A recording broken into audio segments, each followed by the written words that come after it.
할렐루야.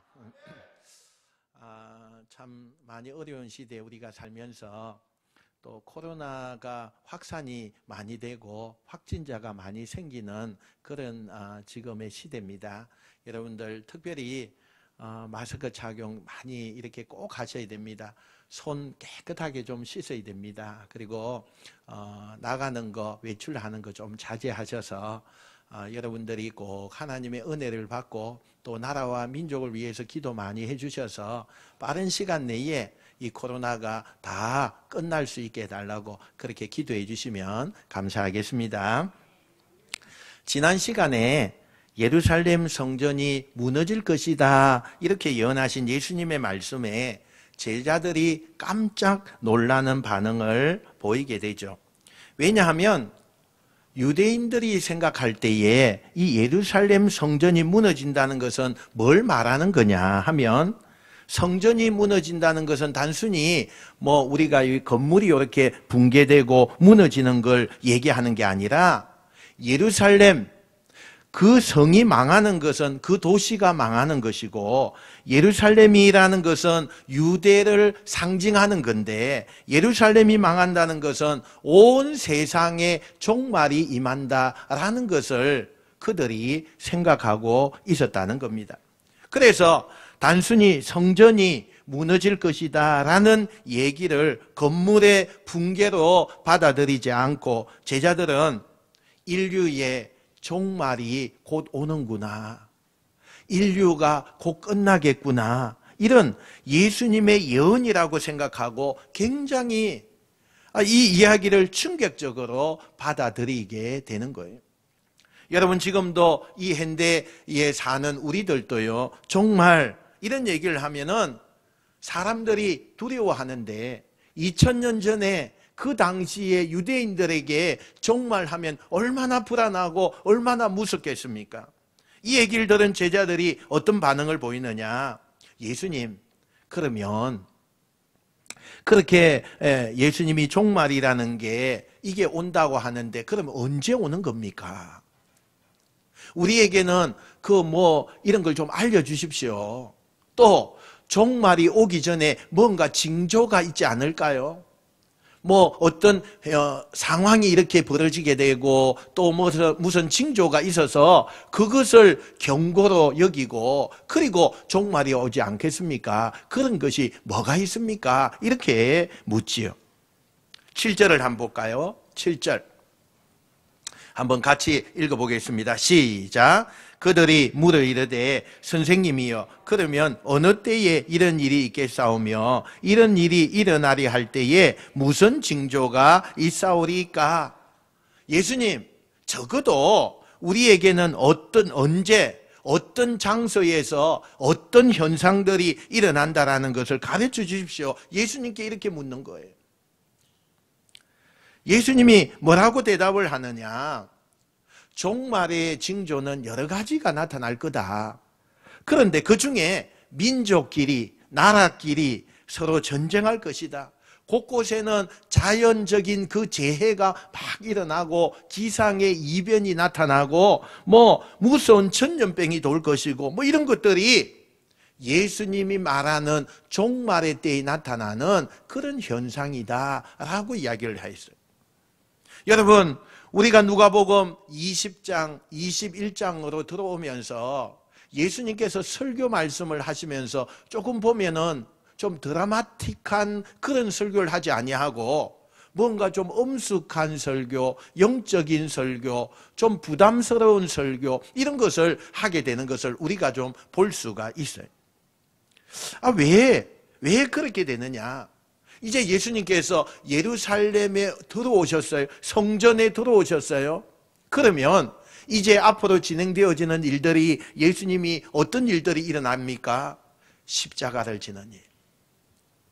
십자가를 지고 죽어야만 하는 그런 일이 벌어지기 때문에 이제는 더 이상 시간이 없는 거예요. 그래서 무거운 설교, 또 종말에 관하여서 그렇게 예수님께서 말씀하시고, 이게 종말의 징조다 이렇게 이야기하시면서 예수님께서 종말의 징조에 관하여서 설명을 하고 있는 그 부분을 우리가 보게 됩니다. 여러분, 전쟁이 왜 일어날까요? 나라와 나라가 전쟁이 하는데 왜 그 전쟁이 우리에게 나타나고 있습니까? 이것은 2000년 전에 전 세계를 지배하는 가장 큰 민족이 있었는데 그 민족이 우리는 로마다 이렇게 이야기를 해요. 사람들은 로마를 닮고 로마에게 정복을 당하여서 그 로마가 누리고 있는 그 행복을 누리고 싶고 또 사람이 살아가는데 만족감을 로마에서 행하고 싶은 그런 생각을 하게 됐어요. 그래서 로마가 주는 평화를 뭐라고 했느냐? 팍스라고 했어요. 헬라어 성경에 팍스라고 해요. 로마 사람들이 주는 평안, 로마 사람들이 주는 혜택을 입으면서 잘 살 수 있다고 생각을 했는데 로마 사람들이 주는 그 팍스, 평화를 가지고 내가 행복하게 살고 내가 만족하게 살고 그렇게 되어져야 되는데 전쟁을 왜 하느냐는 거예요. 내가 만족하지 않기 때문에. 로마가 주는 그 평화가 정말 생각하건대는 굉장히 만족스럽고 그곳에 행복이 넘쳐나는 것 같은데 막상 로마의 지배를 받으면서 그 생활하는 것을 볼 때에 만족감이 없는 거예요. 내가 생각했던 그 만족이 아닌 거예요. 그래서 새로운 걸 얻기 위해서 전쟁을 하는 거예요. 남들에게 빼앗아서 내가 취하려고. 내가 지금 만족스러운 사람은 남의 것에 대해서 욕심을 내지 않아요. 내가 불만족스럽기 때문에 남의 것을 빼앗아서 그 남의 것은 불행해지고 나는 행복해지는 이것을 한다는 거예요. 민족이 민족끼리 내전이 일어나는 것도 내가 만족하기 위해서 남의 것을 빼앗는다는 거예요. 그런데 내 것에 만족이 없는 거예요. 나에게 평화가 없어요. 나에게 기쁨이 없고 만족감이 없는 거예요. 다른 것을 취해서 만족하고 싶은 것이 인간의 마음이에요. 그게 바로 뭐냐? 전쟁이에요. 전쟁이에요. 인류가 전쟁 없었던 때가 있어요, 여러분. 인류에게 있어서 나라가 강성해지고 나라가 많이 부유해졌는데도 불구하고 전쟁 없던 시대가 있었습니까? 왜요? 이 땅의 국가나 이 땅의 조직 가지고는 인간을 만족시킬 수가 없다는 거예요.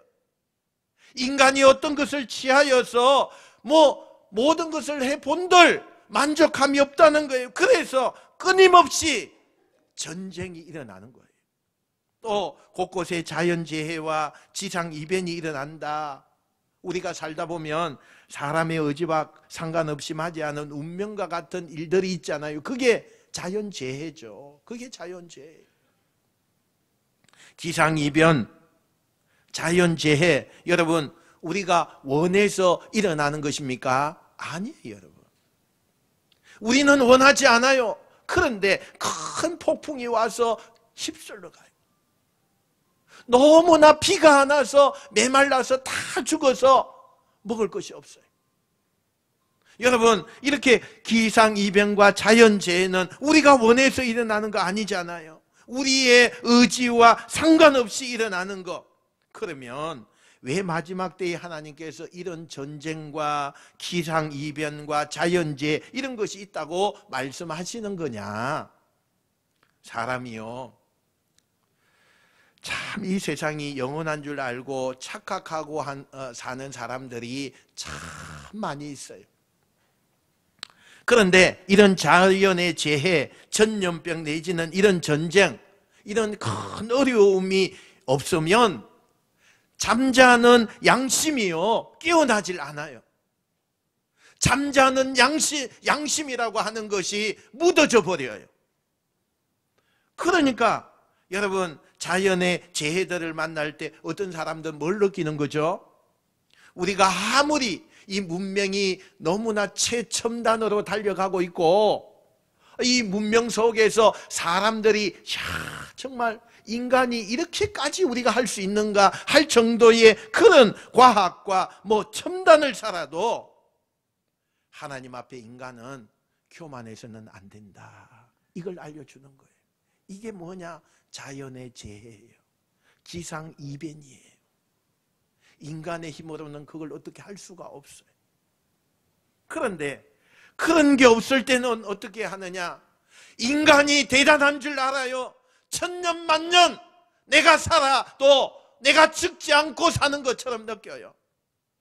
우리의 힘이 하늘 꼭대기까지 바벨탑을 쌓아서 하나님보다 더 높아지겠다는 그런 마음이 인간의 마음이에요. 그러면서 착각해요. 그런데 그런 환난과 고난과 자연의 재앙과 우리가 여러 가지 만나는 무슨 전염병, 여러분 생각해 보세요. 우리가 뭐 코로나 이거 한번 도니까 전 세계가 죽음의 공포. 제가 어제 그 TV에 보니까 어디죠? 브라질인가요? 거기에는 수백 명이 그냥 죽었어요. 이 코로나 때문에. 뭐 채 며칠도 아니었는데 그냥 수백 명이 죽어서 그 묘지가 앞에서 봤는데 끝이 없어. 여러분, 전 세계가 이 코로나 때문에, 이 전염병 때문에 얼마나 사망의 그런 위협을 받고 있는지 몰라요. 미세먼지 때문에 여러분 심호흡 한번 제대로 못하고 살고 있는 이게 사람 사는 겁니까? 아무리 여러분 좋은 집에 살고 좋은 옷을 입고 맛있는 것을 많이 먹는다 해도요, 어디 나가서 숨 좀 쉬지 못하면 그게요, 그 사는 게 지옥이지 이게 천국입니까? 그런데 이런 게 왜 있느냐? 이런 것을 통해서 인간은 참 우리가 영원하지 않구나. 인간은 연약한 존재구나. 뭐 시대에 우리의 문명은 너무나 뛰어나게 만들어 놓았지만 한순간에 인간이 다 쓰러지는구나. 그래서 그걸 하나님께서 깨닫게 만드신다는 거예요. 그래서 하나님을 생각하게 돼요. 마지막 때에는 특히 이런 일들을 통해서 하나님이 반대적으로 사람들에게 각인하기 위해서 이런 징조들이 나타난다. 그런데 이런 징조 말고 마지막 때에 나타날 징조 가운데 예수님이 오늘 아주 재미난 이야기 하나를 하십니다. 마지막 때에 어떤 징조가 나타나느냐? 8절 중반절이에요. 우리 한번 같이 읽어볼까요? 자, 시작. 많은 사람이 내 이름으로 와서 이르되 내가 그라하며 때에 가까이 왔다 하겠으나 그들을 따르지 말라. 아멘. 여러분, 이게 무슨 얘기예요? 자칭 내가 구원자다, 내가 구세주다, 이렇게 말하는 사이비들이 종말 때에 많이 나타난다는 거예요. 여러분, 혼란해질수록요, 그 혼란이 세상에 임하여서 사람들이 많이 혼란해할 때에 그 틈을 타서 어떻게 해요? 내가 너희를 구원해 줄게, 내가 너를 기쁘게 해줄게, 내가 너를 평안하게 해줄게, 이렇게 말하는 자칭 구원자들, 이단자들이 세상에 많이 나타나게 될 것이다. 어떤 때예요? 말리세에, 종말 때에. 그런데 그 더 큰 문제는 그런 구원자들이 나타나서 말도 안 되는 그런 구원자들이 나타났는데도 불구하고 그들을 따르는 추종자들이 많은 거예요. 그들을 따라가는 추종자들이 너무 많아요. 여러분, 이런 종교도 있더라고요. 내가 세상을 심판하러 왔대요. 심판하러 왔대요. 그리고요, 그 안에는 다 금이에요, 금. 금으로 다 도배를 해놨더라고요. 그 사람들이요, 가요. 뭐, 걱정 때문에, 염려 때문에 가요. 가면은 그 사람을요, 심판해요. 이 사람은 사망. 그러면 그 사람 죽어야 돼요. 이 사람은 무슨 죄를 지었기 때문에 벌금 5천만 원. 그러면 5천만 원 내놔야 돼요. 여러분, 그런 종교가 있어요. 그런데 사람들이 그곳에 가요. 아니, 도대체 이해가 안 돼요. 이해가 안 돼요. 가정이 쫄딱 다 망했어요. 얼마나 큰 빚을 지고요. 그런데도 내가 재판장이다 그러면서 하는 그곳에 가서 돈을 내고 빚을 지고 이렇게 하는 사람들이 있더라니까요. 여러분, 세상에 별일들이 많아요. 여러분, 너무너무 많아요. 그러면서 내가 너를 기쁘게 해줄게, 내가 다 평안하게 해줄게, 그런 구원자가 자칭 많이 나타난대. 그래서 많은 사람들이 그곳을 따라가요. 많은 사람들이 종말의 때에 그 이단들을 따라다니면서 이게 구세주다 그러는 사람들이 너무 많대요. 이렇게 예수님이 말씀하셨어요. 자, 보세요. 예수님은 한 분이에요. 그렇지요? 세상에 내가 구원자야, 하나님의 아들이야 이러고 나타나는 예수님은요, 요즘에 너무 많다는 거예요. 아니, 이건 예수님이 누가복음에서 가르치는 우리에게 교훈이에요. 그때가 바로 제자들이 궁금해하는 종말의 징조 중에 하나가 바로 이런 사이비가 많아질 거다. 그게 종말의 때다. 그러면 그때 어떻게 해야 되느냐? 제자들이 물으니까 예수님께서 8절 후반절에 뭐라고 말해요? 따르지 말라. 따르지 말라. 미혹당하지 마라. 그 사람 따라가지 마라. 한번 따라합시다. 속지 맙시다. 여러분, 속지 말아야 돼요. 여러분, 사람들이 내가 너를 구원해 줄게, 너의 문제 내가 다 해결해 줄게, 나만 믿어 이렇게 말하는 것을 아무리 좋은 말로 말을 하고 또 그렇게 해줄 것처럼 이야기하고 그렇게 해도 속지 말라. 속지 말라. 사람들이 막 그 사람을 열광하고 추종해도 그 인기가 너무너무 많아서 많은 사람들이 따라가도 속지 말라. 여러분, 신천지 속지 말라. 속지 말라. 얼마나 많아요. 아니, 교회에는 젊은이가 없는데 세상에 신천지에는 젊은이밖에 없어요. 그래도 속지 말라. 속지 말라. 여러분, 구원자는 예수님밖에 없는 거예요. 할렐루야. 예수님은 길이요 진리요 생명이기 때문에 여러분, 믿으십니까? 오직 우리를 구원할 수 있는 분은 한 분밖에 없어요. 그게 진리죠. 여기도 있고 저기도 있고 그건 진리가 아니에요. 진리는 하나여야 되는 거예요. 정답은 하나여야 되는 거예요. 시험을 냈는데, 문제를 냈는데 정답이 다 정답이 될 수 없어요. 하나만 정답이 되는 거예요. 진리는 예수님밖에 없어요. 할렐루야. 구원은 예수님만이에요. 길이요 진리요 생명이라고 말씀하시는 분은 예수님밖에 없어요. 할렐루야. 다른 이로서는 구원을 얻을 수가 없어요. 다른 사람은 절대 구원이 없어요.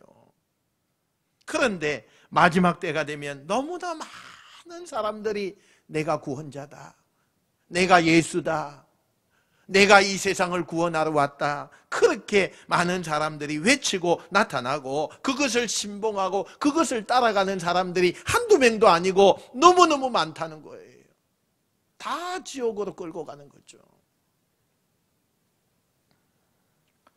우리도 때때로 고난을 만나게 되면 정말 이 문제를 해결해 줄 사람을 우리가 갈망해요. 가족 간의 갈등, 부부 간의 갈등, 뭐 이런 문제로 힘들어할 때 진짜 나한테 참 큰 도움을 주고 위로해 줄 그 한 사람을 만난다면 그 사람한테 내 인생 전부를 맡기고 싶은 것이 우리의 마음이에요. 너무 어려우니까요.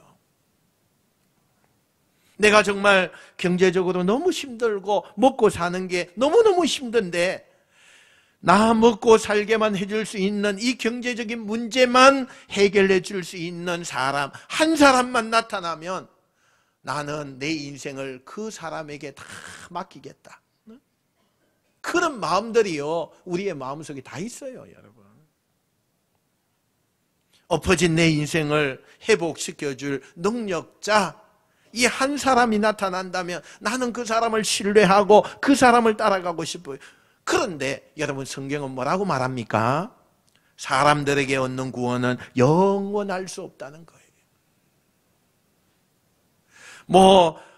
그건요, 유혹이래요, 유혹이래요. 사람이 우리를 영원히 구원해 줄 수가 없어요. 사람이 우리 가정을 영원히 구원해 줄 수가 없어요. 그건 유혹하는 거예요. 그때를 조심하라는 거예요. 우리를 구원하실 분은 길이요, 진리요, 생명이신 예수님 한 분밖에는 없습니다. 우리가 예수님을 믿고 인내할 때 마지막에 진짜 승리자가 되는 줄로 믿습니다. 이렇게 예수님께서 마지막 때 종말의 징조를 말씀하시자 제자들이 그걸 잘 기억해놨다가 이런 일이 생기면 얼른 그때 지혜롭게 행동해야지 이렇게 생각을 하고 있는데, 예수님이 그런데 그런 생각을 하고 있는 제자들에게 이런 말씀을 하시죠. 12절에 우리 한번 읽어볼까요? 12절 시작. 이 모든 일 전에 내 이름으로 말미암아 너희에게 손을 대어 박해하며 회당과 옥에 넘겨주며 임금들과 직금자들 앞에 끌려가려니와, 이렇게 이야기하죠.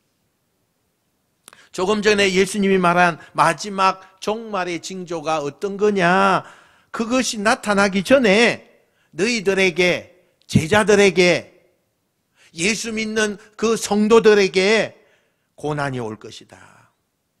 어떤 일이 난다고요? 박해가 올 것이다. 너무너무 무시무시한 것이 다가오게 될 것이다. 그런 이야기를 하셨죠. 이게 제자들에게는 그냥 흘러 이야기처럼 느껴지는 이야기가 아니에요. 왜냐하면 제자들은 지금 갈릴리에서부터 쭉 예수님을 이렇게 믿고 이렇게 따라왔어요. 그래서 예수 믿는 것 때문에, 종교적인 문제 때문에 자기의 가족과 동료와 친구들이 로마 사람들에게 고문을 받고 죽어나가는 것을 보고 너무너무 힘들게 사는 것을 이들이요 수없이 목격을 했어요. 그래서 박해를 받는다는 것이 얼마나 무섭고 그게 얼마나 불행한가 제자들은 너무나 잘 알고 있었어요. 그런데 지금 예수님이 뭐라 그래요? 마지막 종말 때가 되면 너희들이 예수 믿는 사람들에게 많은 예수님 때문에 박해가 오고 고난이 오고 너무너무 힘들게 될 거다, 이렇게 말씀을 해요. 아니 그러면 뭐하러 박해가 오고 고난이 오는데 예수님을 믿어요? 뭐하러 내가 죽임을 당하고 고문을 당하고 그렇게 하는데 왜 예수님을 믿어요?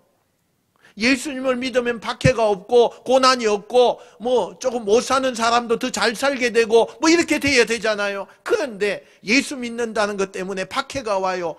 죽음을 당할 수도 있대요. 그러면 뭐하러 예수 믿어요? 그렇게 생각하고 있는데 그 참 마지막 때에 박해받고 고난을 받고 여러 가지 어려움이 생길 거다, 예수님이 그렇게 제자들에게 말씀하는 거예요. 근데 예수님이 그 뒤에 그러면 예수님을 왜 믿어야 되지? 예수 믿을 필요 없잖아, 이렇게 생각하고 있는 그 제자들에게 예수님께서 그 뒤에 바로 다른 말씀을 하세요. 13절이에요. 13절 한번 읽어봅시다. 13절 시작. 이 일이 도리어 너희에게 증거가 되리라. 할렐루야. 한번 따라합시다. 고난이 기회가 됩니다. 이게 무슨 얘기냐면 사람들이 이제 예수 믿는다는 것 때문에 박해를 받아요. 어려움을 받아요. 그러면 수많은 사람들이 그 박해받는 사람들 앞에 모이죠. 예를 들면 왕 앞에, 재판관 앞에 재판받으러 예수 믿는 사람들이 끌려서 그렇게 손발이 묶여서 그렇게 오죠. 그러면 많은 사람들이 구경하러 나옵니다. 어떤 사람은 참 처근하게 여겨요. 아이고야, 어떻게 할까? 너무너무 힘들겠다. 이렇게 이야기하는 사람도 있는데, 어떤 사람은요, 저 예수 믿는 사람들 잘 됐다, 꽃이다. 그렇게 될 줄 알았다. 뭐 그러면서 경멸하는 사람들도 있어요. 그러면 사람들은 재판장 앞에 또는 고문 받으러 나온 사람들 보면서 무슨 생각을 할까요? 세상 사람들이, 제3자들이요. 당연히 두려워서 벌벌 떨고 있고, 또 급에 질리고 기가 죽어서 얼굴을 푹 숙이고, 이렇게 그런 모습을 상상할 거예요. 그런데 고난받는 사람들이 그런 예상을 깨고 오히려 그 재판관 앞에 자기를 고난을 주는 그 사람들 앞에 담대하게 복음을 전거하면 그들을 지켜보고 있던 제3자들이 무슨 생각을 할까요? 충격을 받는다는 거죠. 충격을 받아요. 아니 도대체 예수 그리스도가 누구길래 저 사람들은 저런 고문과 죽음과 불행을 그 조건 앞에서도 저렇게 복음을 전하지?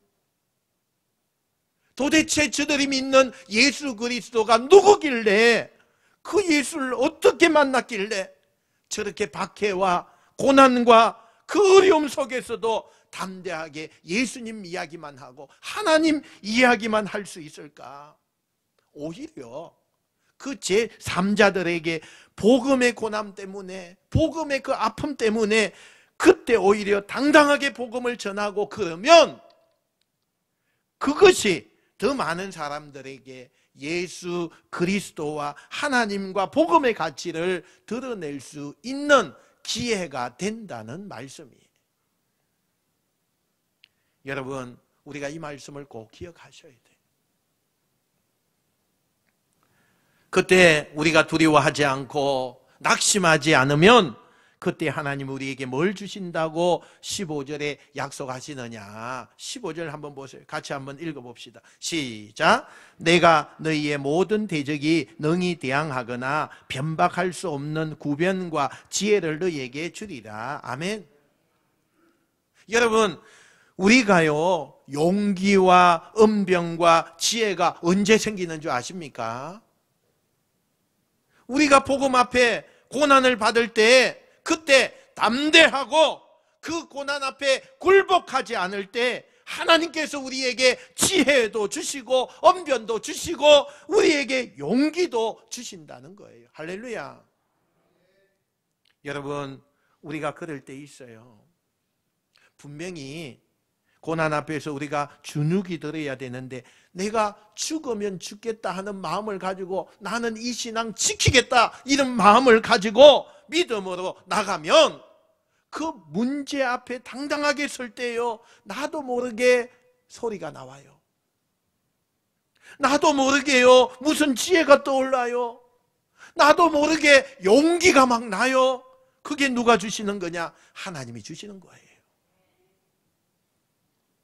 여러분, 우리가 이 성경의 내용을 우리식으로 좀 해석하면 이런 거 아니겠어요? 우리 모두 지금 예수님을 믿습니다. 우리는요 교회를 다녀요. 그럼에도 불구하고 우리가 질병을 만나요, 가난을 만나요, 우리가 고통을 만나요, 사고를 만나요. 우리가 다 그런 문제 만나요. 그러면 사람들이 우리가 만나는 불행을 보면서, 야, 저 사람 큰일 났네, 아, 저 사람이 이제 불행해져서 뭐 자기 코가 석자가 됐네. 사람들이 우리를 보면서 막 이야기를 해요. 저 사람이 이제 망했다. 저 사람이 이제 불행해져서 이제는 아이고 참 불쌍하게 됐다. 아니, 우리를 보면서 불쌍하게 여기는 사람도 있고 이 상황을 보면서 조롱하는 사람도 있고, 우리가 분명히 만난 사건 앞에 어깨가 축 늘어뜨리고 고개를 푹 떨고 있어야 돼요. 그런 모습을 사람들이 예상을 해요. 그런데 그 예상을 깨고 오히려 그리스도인이 우리가 불치병을 만났는데도, 병원에서 그렇게 판결을 받았는데도 다른 사람과 다르게 예수 믿는 사람이, 내가 비록 암으로, 또 내가 지금 암투병하지만 난 그래도 예수님이 있어서 행복해 라고 한번 말해보세요. 비록 내가 경제적으로 사업으로 폭삭 망했는데 다른 사람들 앞에 울고불고 하는 게 아니라 나는 그래도 예수님이 있어서 염려 없어. 내가 친구에게 배신당해서 수없는 아픔을 당했지만 그때 다른 사람들과 다르게 예수 믿는 사람은 그래도 내 친구는 없어도 예수님이 내 친구야. 그래서 나는 괜찮아. 이렇게 만약에 우리가 반응을 보이면 예수 모르는 사람들이, 복음을 모르는 사람들이 어떤 반응을 보일까요? 아니, 저 사람이 믿는 예수는 도대체 누구길래? 저 사람 안에 있는 복음은 뭘까? 저 사람이 믿는 예수는 어떤 분이길래 저 상황에서도 웃을 수가 있고, 저 상황에서도 긍정을 얘기하고, 저 상황 가운데서도 용기와 힘을 잃지 않고 저렇게 살아갈 수가 있을까? 우리가 받는 고난 때문에 오히려 주변의 그 사람들에게 주님을, 복음을 누군가에게 드러낼 수 있는 기회가 되더라는 거예요. 여러분, 우리가 살다 보면 상상 이상의 크고 많은 일들이 우리에게 다가와요.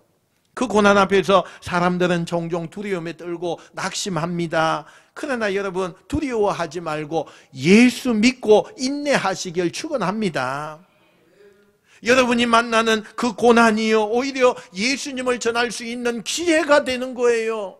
여러분이 만난 큰 실패가 오히려 하나님을 높일 수 있는 기회가 되게 하십시오.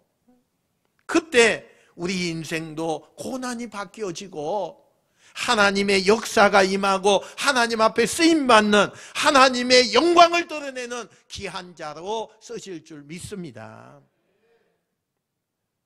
이렇게 지금 예수님이 종말의 때에 너희들이 당하는 이 고난, 그리고 여러 가지 징조들 말씀하시면서 마지막으로요, 가장 제자들에게 치명적이고 너무 두려운 말씀 하나를 남기시죠. 16절, 17절 말씀 같이 한번 읽어봅시다. 시작. 심지어 부모와 형제와 친척과 벗이 너희를 넘겨주어 너희 중에 맷을 죽이게 하겠고 또 너희가 내 이름으로 말미암아 모든 사람에게 미움을 받을 것이니. 네, 그랬죠.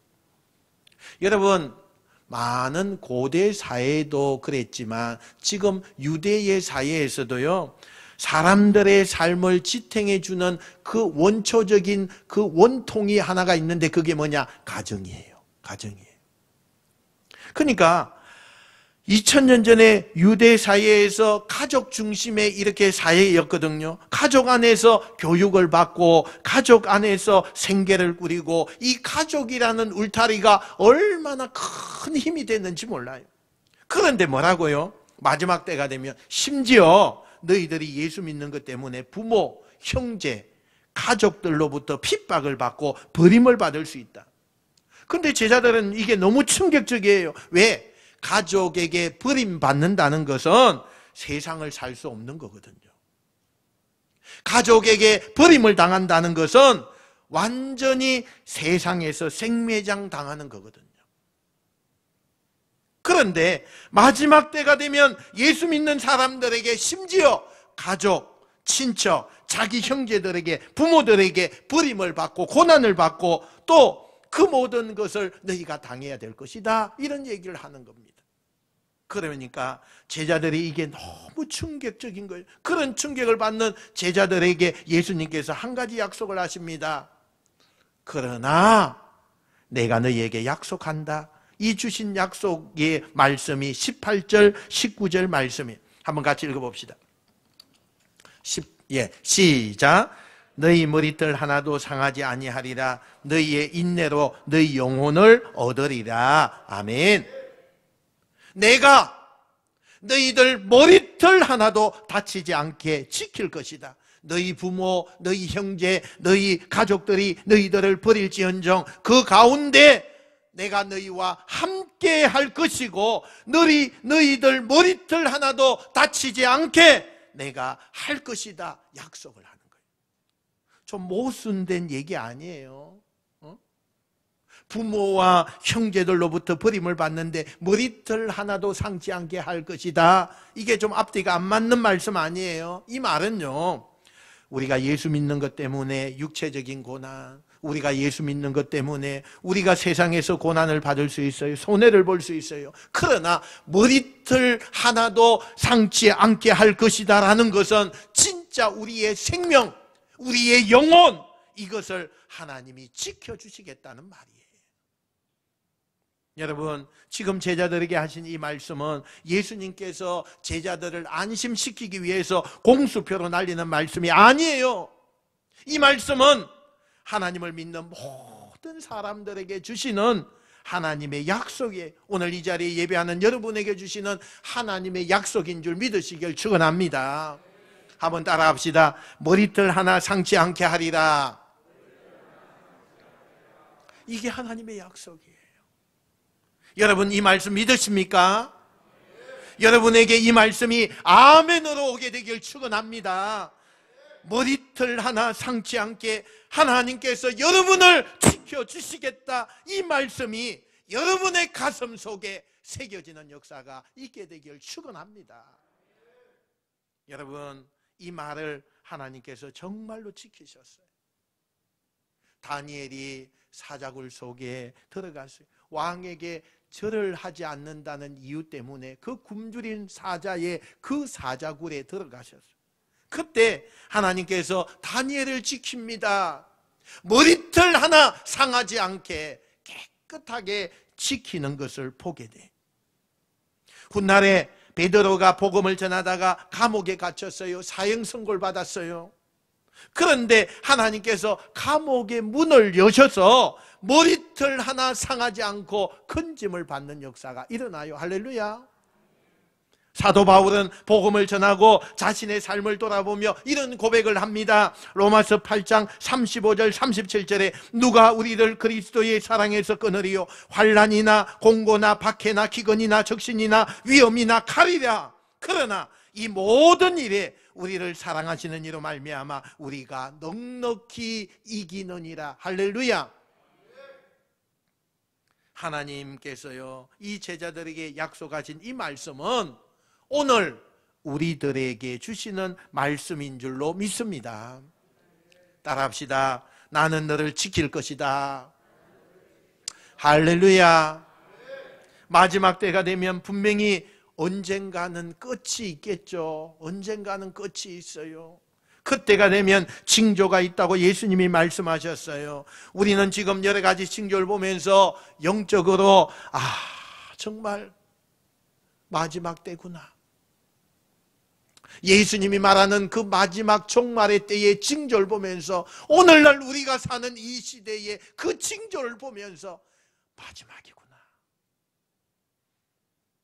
우리의 신앙을 어떻게 해야 되겠어요? 마지막인데, 지금 우리에게 기회를 주고 있는데, 나라와 나라가 전쟁을 하고 기근이 일어나고 재앙이 쏟아지고 알 수 없는 질병들, 여러분 이렇게 의학이 발달하고 또 무슨 우주의 4차 혁명을 얘기하는 이 시대에 원인을 모르는 박테리아 이거 하나 때문에 전 세계가 죽음의 공포에 전전긍긍하고 있는 이 시대 우리 보고 있지 않아요? 수 없는 어술이 달려들어도 백신 하나를 만들지 못해서 죽어가고 있는 이 땅, 아직도 나라와 나라가 종족과 종족이 전쟁을 하고 도처에 예수님은 한 분이신데 내가 구원자다, 내가 예수다, 수 없는 이단들이 우리를 미혹하고 있고, 또 사람들이 그 앞에서 수 없는 사람들이 그를 따라가고 있는 그 모습을 보면서 혹시 진짜가 아닐까 궁금해 만드는 이 시대, 이게 성경이 예수님이 가르친 종말의 때라고 우리에게 딱 맞게 이야기하고 있어요. 이때 우린 뭘 해야 됩니까? 오직 예수님 한 분만 묵상해야 돼요. 길이요 진리요 생명이신 예수님 외에는 사람에게는 구원이 없습니다. 할렐루야. 여러분 두려워하지 마십시오. 어떤 고난을 만나도, 어떤 우리가 어려움을 만나도 그것이 오히려 여러분에게 이 고난이 기회가 되고 하나님을 드러내고 높일 수 있는 기회가 된다는 것을 여러분 믿으시길 축원합니다. 그런 여러분에게 하나님께서요, 언변도 주셔요, 지혜도 주셔요, 용기도 주시고 내 머리털 하나도 상치 않게 여러분을 보호해 주실 줄로 믿습니다. 거기에 우리가 말하는 승리가 있는 거예요. 이 땅에서 사람을 이겨서 승리하는 게 아니라 하나님께서 인정하시는 승리, 마지막 때에 모든 사람이 멸망할 때에 살아남는 승리, 그 영적인 이 승리자가 저와 여러분이 되셔서 우리가 지금 당하고 있는 이 어려운 고난도 당장 내 눈앞에서 고난으로 보지 말고 더 큰 하나님, 우리를 머리털 하나도 상치 않게 하시는 그 하나님이 주실 또 다른 기회로 바꾸는 여러분 되시고, 이 말씀에 하나님이 말하는, 예수님이 말하는 그 주인공, 예수님이 찾으시는 진짜 이 시대의 제자들, 그분들이 바로 여러분이 되시기를 주님의 이름으로 축원드립니다. 축원드립니다.